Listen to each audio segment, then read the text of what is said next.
have, in fact, succeeded in our goal of electing an experienced Liberal government.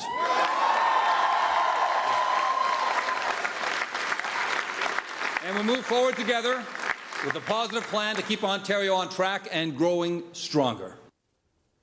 Who was that? I'll tell you. Well, she'll tell us. Amanda Alvaro, who is the founder, I think the president of Narrative, which is a lobby group, pressure group. No, neither. It's Really? it's a PR group, and we do a lot of social marketing as well. No lobbying, no pressure. Yeah, I bet. Now, I've got to tell you, the person I really feel sorry for is Little Miller, Tim Hudet's daughter, who he mentioned 150,000 times during the election. Dad is not going to be Premier. Now, I'm not being rude to her, but this was why he lost. He ran such a bloody awful campaign. Who told him to keep mentioning his daughter? Who told him to pretend not to be a Conservative? Well, I know. You know, it's amazing because 7 months ago, he was 11 points ahead. At the beginning of the campaign, he was 6 points ahead. Yeah. This was Hudet's campaign to lose, and he really squandered his chance to become Premier of this province. You're smiling, aren't you? You're a Liberal, aren't you? No.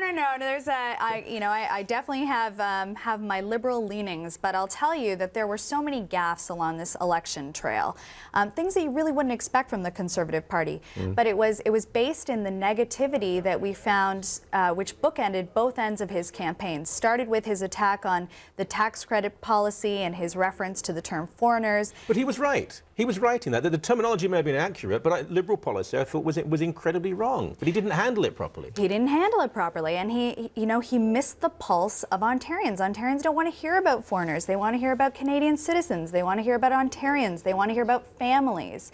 So the use of the term really positioned him as a person who was out of touch with everyday Ontario families.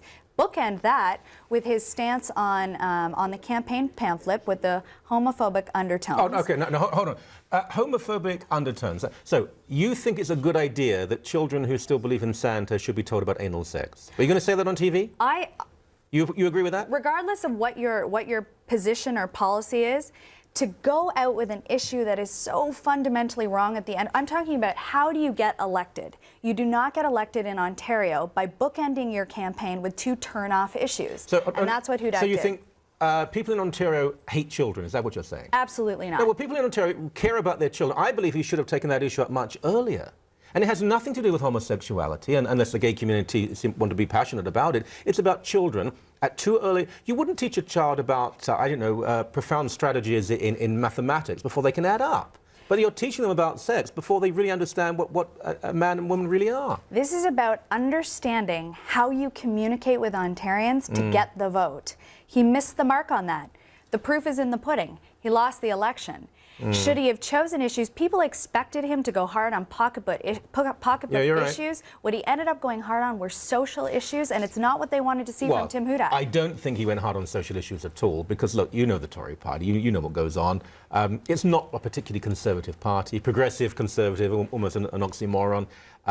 They're fairly soft. They don't want to talk about those issues. They've been told if you mention abortion or homosexuality, the world will end. But I want to see a bit of video here, because this is where I think he was so out of touch with reality. Let's have a look at that now, please. Because as Conservatives, we have never stopped believing in the incredible people of the province of Ontario. This beautiful province, its industrious, hardworking women and men, its leaders, the entrepreneurs that have that can-do attitude, and friends, together we will build a better future for Ontario families, because we've never, ever stopped believing in the great people of our province, and friends, we never will.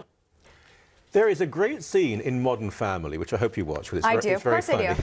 Where the clever girl, they say to her, no, don't give a clever speech. Just quote pop songs, say, never stop believing, let's get the party started. And they all go, oh, and they all clap. That could have been said by any politician, any party, anywhere. What was that about?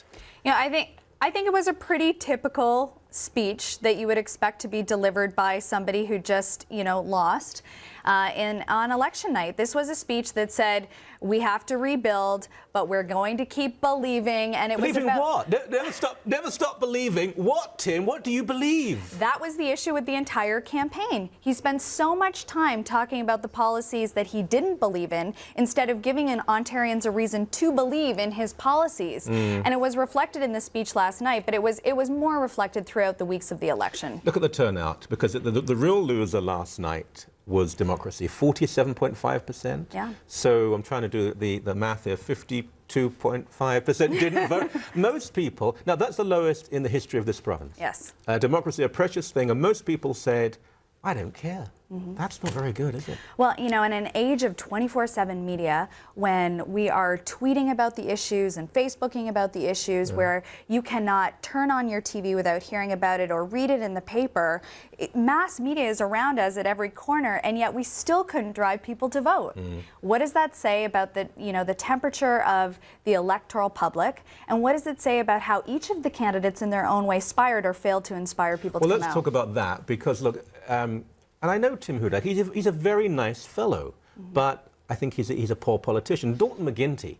Now, we mentioned this yesterday. Dalton, who in the debate said his mum was having a hard time of it.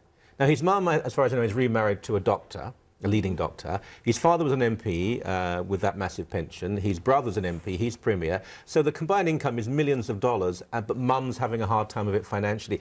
He tells lies. He changes his policy every second day, but he managed to win. But no one really supports him. Hardly anybody voted. Andrea Horwath, maybe a little bit more impressive, but in general, people just didn't care. So our leaders, our political parties, they're failing Ontario? You know, I think that they all have to reckon with the fact that we didn't inspire Ontarians to come out to vote. But at the end of the day, to achieve a third mandate, where 7 months ago, McGuinty and the Liberal Party were completely written off by the public, by pundits, by the media, to be able to manage, you know, this is when campaigns really matter, to manage to turn the tide on that and still achieve the 53 seats was a feat unto itself. As far as Andrea Horwath and the NDP party go, well, listen, this wasn't the big orange tidal wave that anybody expected. 10 to 17, I think. But they did, you know, they went from 10 to 17. It's 7 more seats.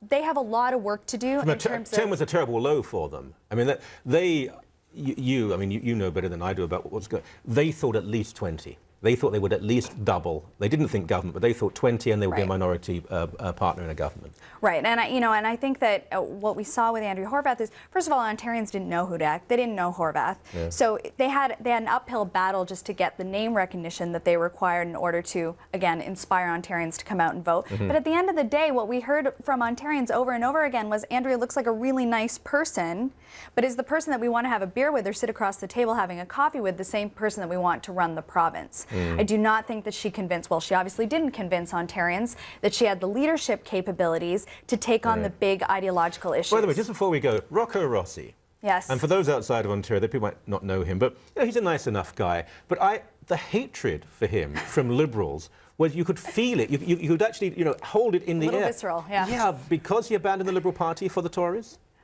Yeah, I think that's why, absolutely. People were going there to work against him. I wouldn't normally bother, but we're going to work against this man in this riding, and he lost. He lost badly. He did lose the riding, you know, and I think that when anybody defects from a party, they have to, you know, take on a certain amount of distaste or dislike from those that they defected from. We'll see if there's more defection in the weeks to come. All right, from a Conservative to a Liberal with gritted teeth. Well done. Well done. Thank you very much. Thank you very much.